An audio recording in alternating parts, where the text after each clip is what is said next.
మిత్రులు అనగాని సత్యప్రసాద్ గారు, జనార్దన్ రెడ్డి గారు, దుర్గేష్ గారు, అట్లాగే తెలంగాణ రాష్ట్ర మంత్రివర్యులు దుద్దిళ్ల శ్రీధర్ బాబు గారు, పొన్నం ప్రభాకర్ గారు, మా ప్రోటోకాల్ చైర్మన్ హరకర వేణుగోపాల్ గారు, మీ అందరికీ ఎదురు చూస్తున్నటువంటి సమావేశ సంబంధించినటువంటి నిర్ణయాల్ని ఉమ్మడిగా తెలియజేయటం కోసమే నేరుగా ఈరోజు ఇప్పుడు మీ ముందు కూర్చున్నాం. ఆంధ్రప్రదేశ్ ముఖ్యమంత్రి వర్యులు శ్రీ నారా చంద్రబాబు నాయుడు గారు, తెలంగాణ రాష్ట్ర ముఖ్యమంత్రి వర్యులు శ్రీ రేవంత్ రెడ్డి గారు, ఇరు రాష్ట్రాలకు సంబంధించిన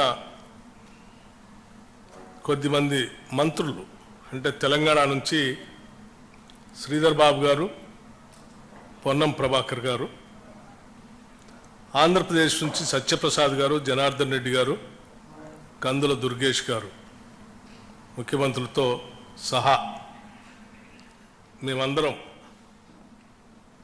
ఈ సమావేశంలో లోతుగా చర్చించి అనేక అంశాలపైన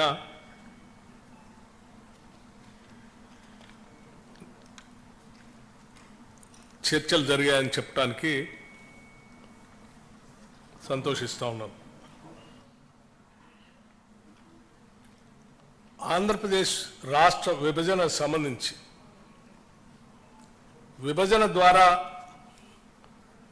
తెలంగాణ రాష్ట్ర ప్రయోజనాలు లేకపోతే ఇరు రాష్ట్రాలకు సంబంధించిన అంశాలు గత 10 సంవత్సరాలుగా పరిష్కారానికి నోచుకోలేనటువంటి కొన్ని అంశాలు, వీటన్నిటిపైన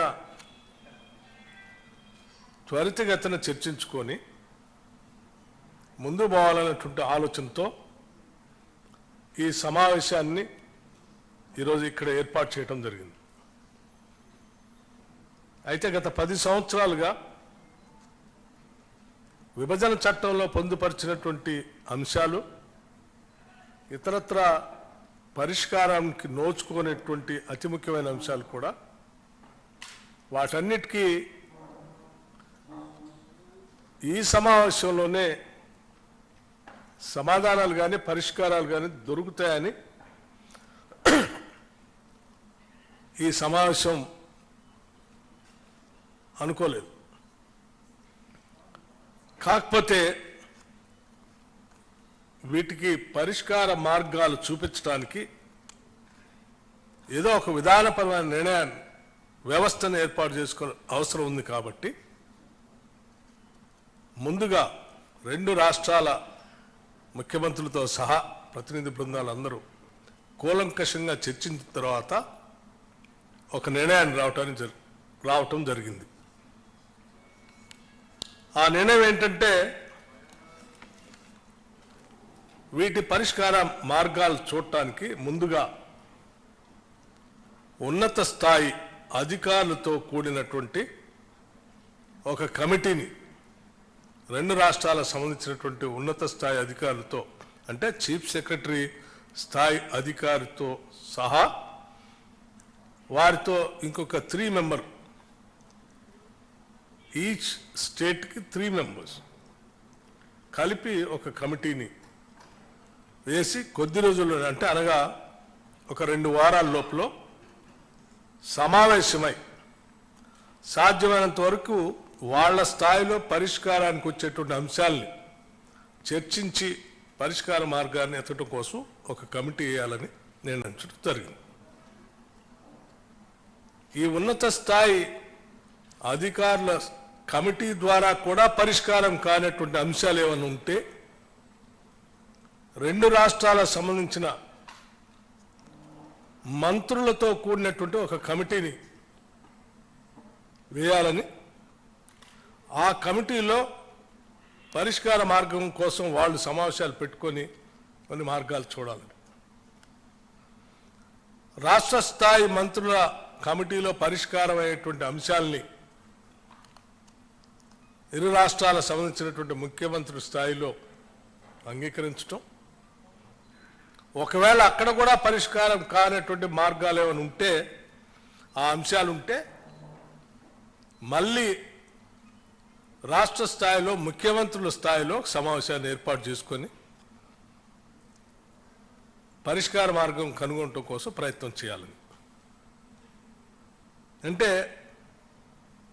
ఒకటి ఉన్నత స్థాయి అధికారుల కమిటీ, ఆ తర్వాత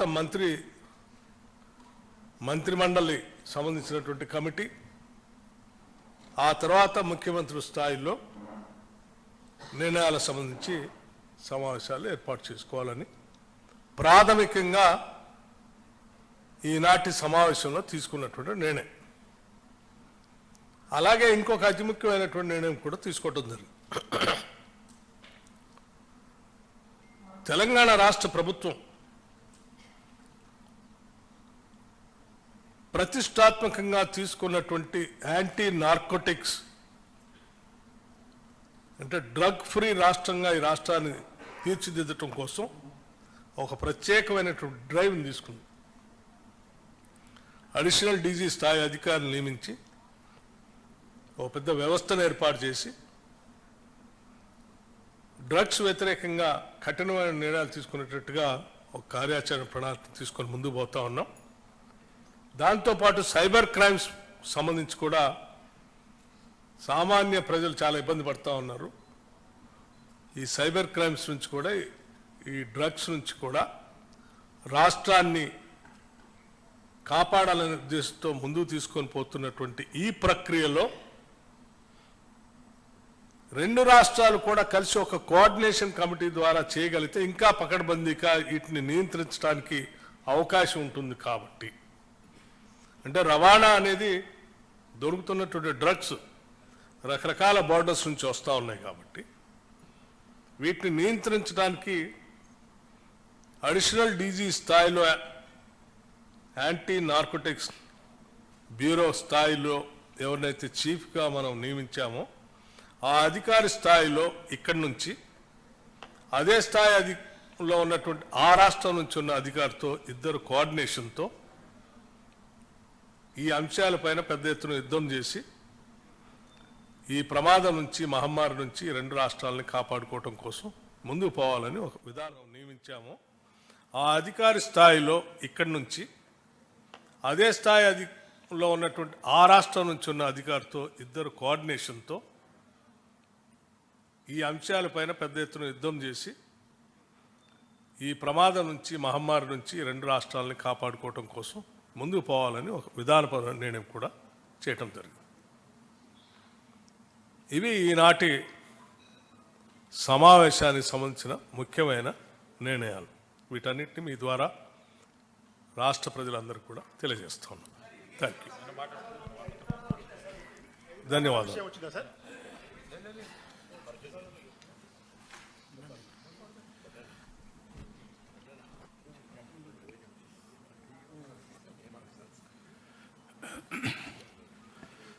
అందరికీ నమస్కారం.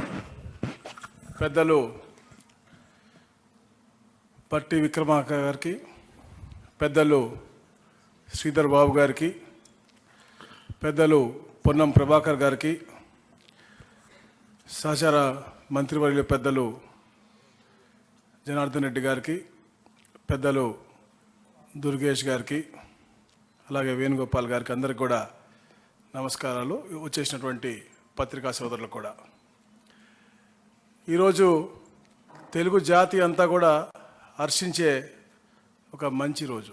ఎందుకంటే ఒక ప్రోగ్రెసివ్ వేలో తెలంగాణ అభివృద్ధి వైపు తీసుకెళ్లాలని లక్ష్యంతో పనిచేస్తున్నటువంటి గౌరవ ముఖ్యమంత్రి గారు రేవంత్ రెడ్డి గారు, అలాగే వారి యొక్క సహచర మంత్రివర్యులందరూ కూడా క్యాబినెట్లో ఎప్పుడైతే మా ముఖ్యమంత్రి గారు చంద్రబాబు నాయుడు గారు ముఖ్యమంత్రి అయిన తర్వాత తప్పకుండా ఏదైతే రీఆర్గనైజేషన్ యాక్ట్లో విషయాలు పెండింగ్లో ఉన్నాయి, రెండు రాష్ట్రాలందరినీ కూడా తెలుగువారు ఎక్కడున్నా కూడా సుభిక్షంగా ఉండాలనే లక్ష్యంతో చంద్రబాబు నాయుడు గారు పనిచేస్తారు కాబట్టి ఒక ప్రోయాక్టివ్ వేగా లెటర్ పంపించడం, దాన్ని ఇక్కడ గౌరవ ముఖ్యమంత్రి గారు కేబినెట్లో చర్చించి సానుకూలంగా స్పందించి ఈరోజు ఈ సమావేశం ఏర్పాటు చేయటం, సమావేశంలో అన్నీ కూడా కులంకుశంగా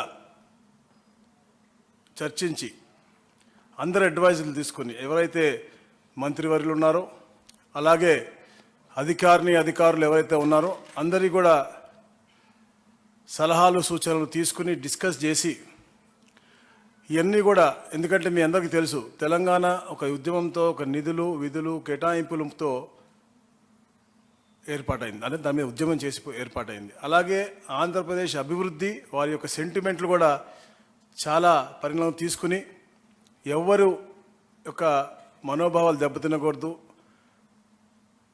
అందరి యొక్క భావోద్వేగాలన్నీ కూడా పరిణామం తీసుకుని మనం ఇవన్నీ కూడా ఫుల్ఫిల్ చేసుకోవాలని చెప్పేసి ఒక లక్ష్యంతో ఏదైతే రీఆర్గనైజేషన్ యాక్ట్లో ఉన్న ప్రతి ఒక్క అంశం కూడా పూర్తిగా చర్చలతోనే అది సానుకూలంగా సత్వరంగా పరిష్కరించాలనే లక్ష్యంతోనే ఈ యొక్క ఆఫీసర్స్ కమిటీ ఏర్పాటు చేయడం కానీ, దాని తర్వాత మినిస్టర్స్ కమిటీ ఏర్పాటు చేయడం కానీ, తర్వాత ముఖ్యమంత్రులు కూడా అన్ని విషయాలు కూడా నాట్ ఓన్లీ రీఆర్గనైజేషన్ యాక్ట్, అది కాకుండా కూడా రాబోయే రోజుల్లో కూడా మంచి వాతావరణం క్రియేట్ చేసే విధంగా ముఖ్యమంత్రులు కూడా ఫ్రీక్వెంట్గా కలుద్దామని చెప్పి ఒక ఆలోచన ముందు రావటం నిజంగా చాలా ఆనందదాయకం.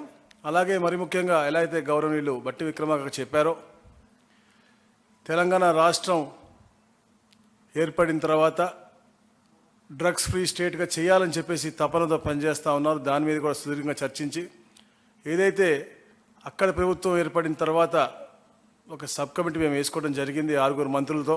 ఎందుకంటే అక్కడ మా దగ్గర కూడా స్కూల్ బ్యాగుల్లో, అంటే 8th క్లాస్ చదువుకునే స్కూల్ బ్యాగుల్లో కూడా మనకి గంజాయి దొరికే పరిస్థితి మాకు అక్కడ రాష్ట్రంలో ఉంది. కాబట్టి ఎడ్యుకేషన్ మినిస్టర్ కానీ, గౌరవ హోమ్ మినిస్టర్ కానీ, అలాగే ట్రైబల్ వెల్ఫేర్ మినిస్టర్ కానీ, ట్రాన్స్పోర్ట్ మినిస్టర్ అందరూ కూడా వేసుకుని మేము సబ్ కమిటీ ఏర్పాటు చేయడం, వారి మీటింగ్ కూడా జరగడం జరిగింది.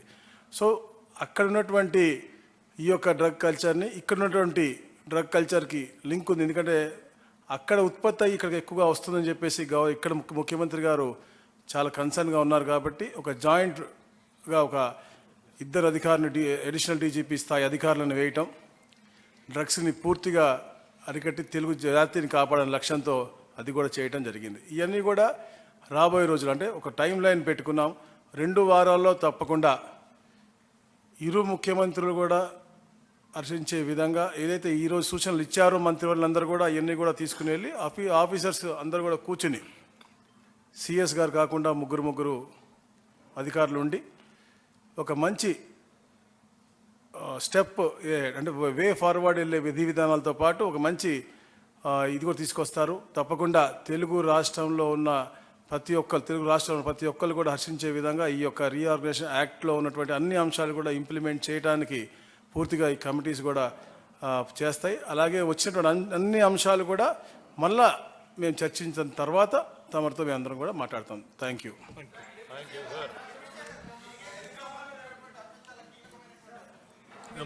ఇరిగేషన్కి సంబంధించిన అంశము చాలా కీలకమైనటువంటి అంశము. భద్రాచలం దగ్గర 5 గ్రామాలకు సంబంధించినటువంటి విషయం కూడా ఉంది.